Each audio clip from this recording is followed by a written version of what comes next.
Welcome to the 2020 BrewTubers Online Brewers Club Yeast Experiment. Brought to you by our proud sponsors. Imperial Yeast, a half stainless steel mash paddle sponsor of the BrewTubers Online Brewers Club, an official yeast provider of the Yeast Experiment. Imperial Yeast offers brewers of all sizes access to world-class yeast and the best possible customer and technical support. Be sure to grab a pack or two now at your local homebrew shop or Woody's Homebrew. And lastly, Hopsteiner, the official hops provider of the 2020 Yeast Experiment. Get brewing.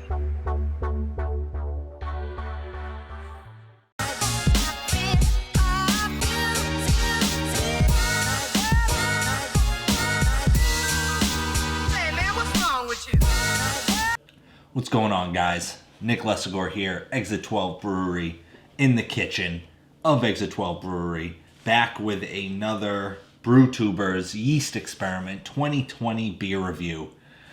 And this beer specifically is from the Feck man, aka Sexy Fecksy, aka my dude, aka the funniest guy at the National Homebrew Convention, the man himself, Wally Feck. Feck this, I'm drinking beer. The cap speaks for itself. This guy, he must have caps on caps on caps. You gotta respect that. So for the Yeast Experiment, to give a quick TLDR, too long, didn't read, everybody brewed the same beer. We all used a different yeast. The yeast, we all packaged the beers up. We sent them to one person. One person took all of our individual beers, sent them to each other. Now we're all drinking them and comparing. That's what it is. And for this beer specifically, Wally utilized the WLP644 White Labs. It is traditionally a Belgian strain, and it should be it should have some wild aspects to it because that's what it's traditionally used for. So I'm really excited.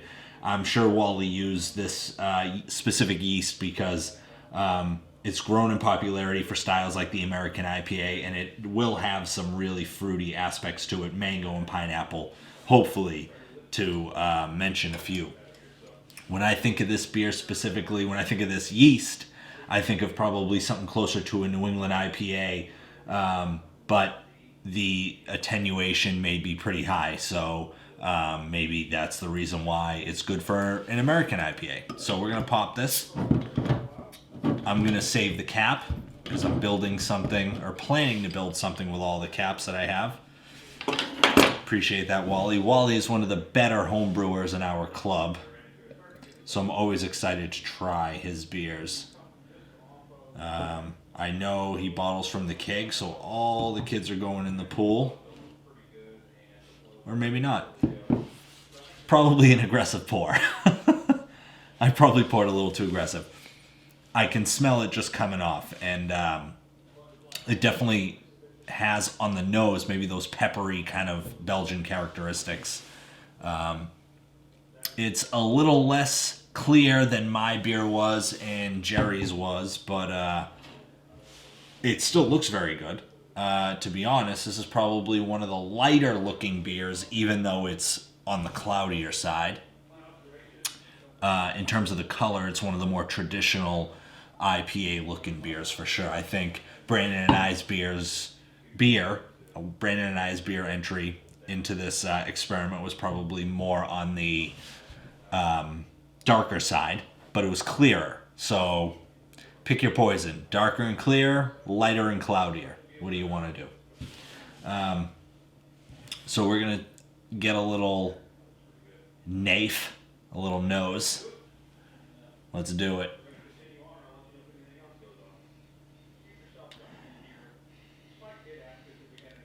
Wow, so this does not smell like a traditional IPA in my opinion.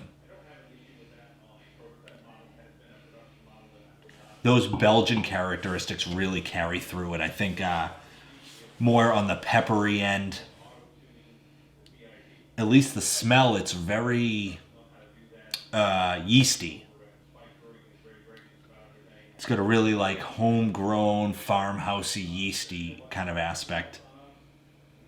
If I were to smell this and close my eyes, I would think I were in like a farmhouse somewhere in Belgium somewhere. Let's pour a little bit more in as the foam has subsided. All right, getting everyone in there. Even through the bubbles, the aroma, even through the foam, the aroma is really shooting through. Yeah, definitely farmhouse. You definitely get that peppery aspect. Definitely get that really farmhousey, homegrown kind of aspect. Much different than what I'm used to out of an American IPA. But that's what this experiment is about. I'm going to try this. Cheers, Wally. Thank you, brother. I went through the beers and chose ones for myself and ones for Brandon. I tried to make it as even as possible based on who we knew. One of the beers I wanted to try 100% was Wally's. So, Wally, thank you, brother.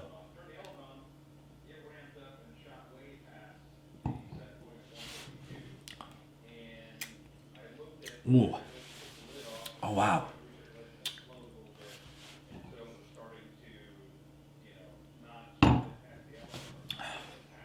All right. Damn, that's good.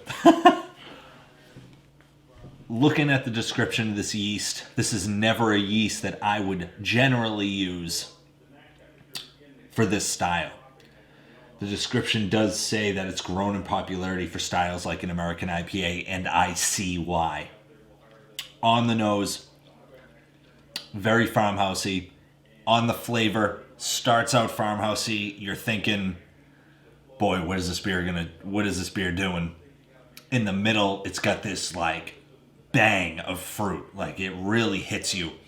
And then the back end, it's got this really, really smooth, awesome lingering bitterness.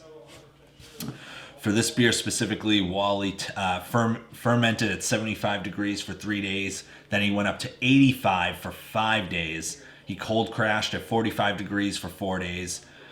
OG 062, the final 014. So it is sweet. It has that sweet aspect to it that I think kind of hangs out probably throughout the beer.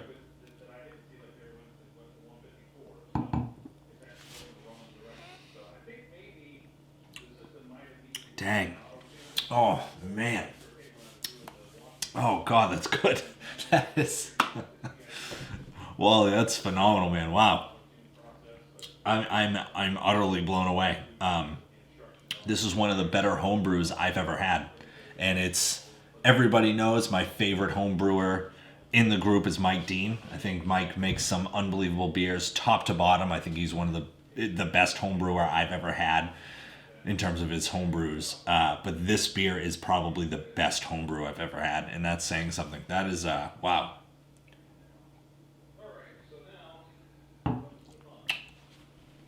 Oh, man.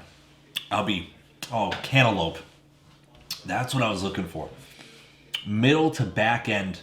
At first I was thinking middle, it was very fruity and then very bitter. But now I'm thinking it's got this really cantaloupe-y aspect that hangs out in the middle. It starts in the middle, but it hangs out through the end. And it melds with that really smooth bitterness. That really rounds it out really well. If I'm being honest, if it were me, I would give major points for the taste. And if it were me, I would not be overly concerned with the look in terms of the clarity, because the beer, in terms of the flavor, is unbelievable. This yeast is phenomenal.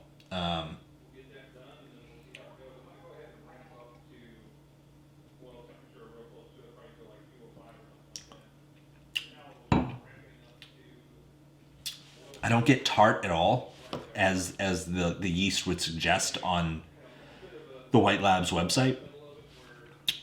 The malt bill, you're really allowing the yeast and the hops to take over in this aspect. The malt's really not shining. It's not overly sweet. It doesn't have that like really crystal, that classic West Coast IPA kind of characteristic. It's really more on the New England IPA side in terms of the fruit flavors. Not really the mouthfeel. The mouthfeel probably lends more towards the West Coast And then that soft bitterness is really indicative of a New England IPA. So in terms of to style, maybe it's not too style per se for this specific experiment, but the beer itself is unbelievable. And it's right up there, if not the best, in terms of the homebrews that I've had. So for those of us that are kind of rating our beers on the website, brewtubers.com, I'll put the website down below. We are not rating, but kind of putting in taste and flavor, aroma characteristics individually to figure out which yeast we like more. And we'll reveal those results when everything's over. This one is probably going to be close to the top of the list. I have quite a few more to drink to figure that out, but that's phenomenal. Wally, thank you so much, man. I am going to absolutely throat this thing on the couch. And thank you to Gary for running the BrewTubers Yeast Experiment. Don't hesitate to go out and buy Imperial Yeast, an official yeast provider of the BrewTubers Homebrew Club, as well as Hopsteiner. They have some awesome hops, some of which we used in this recipe, some of us used. So, cheers.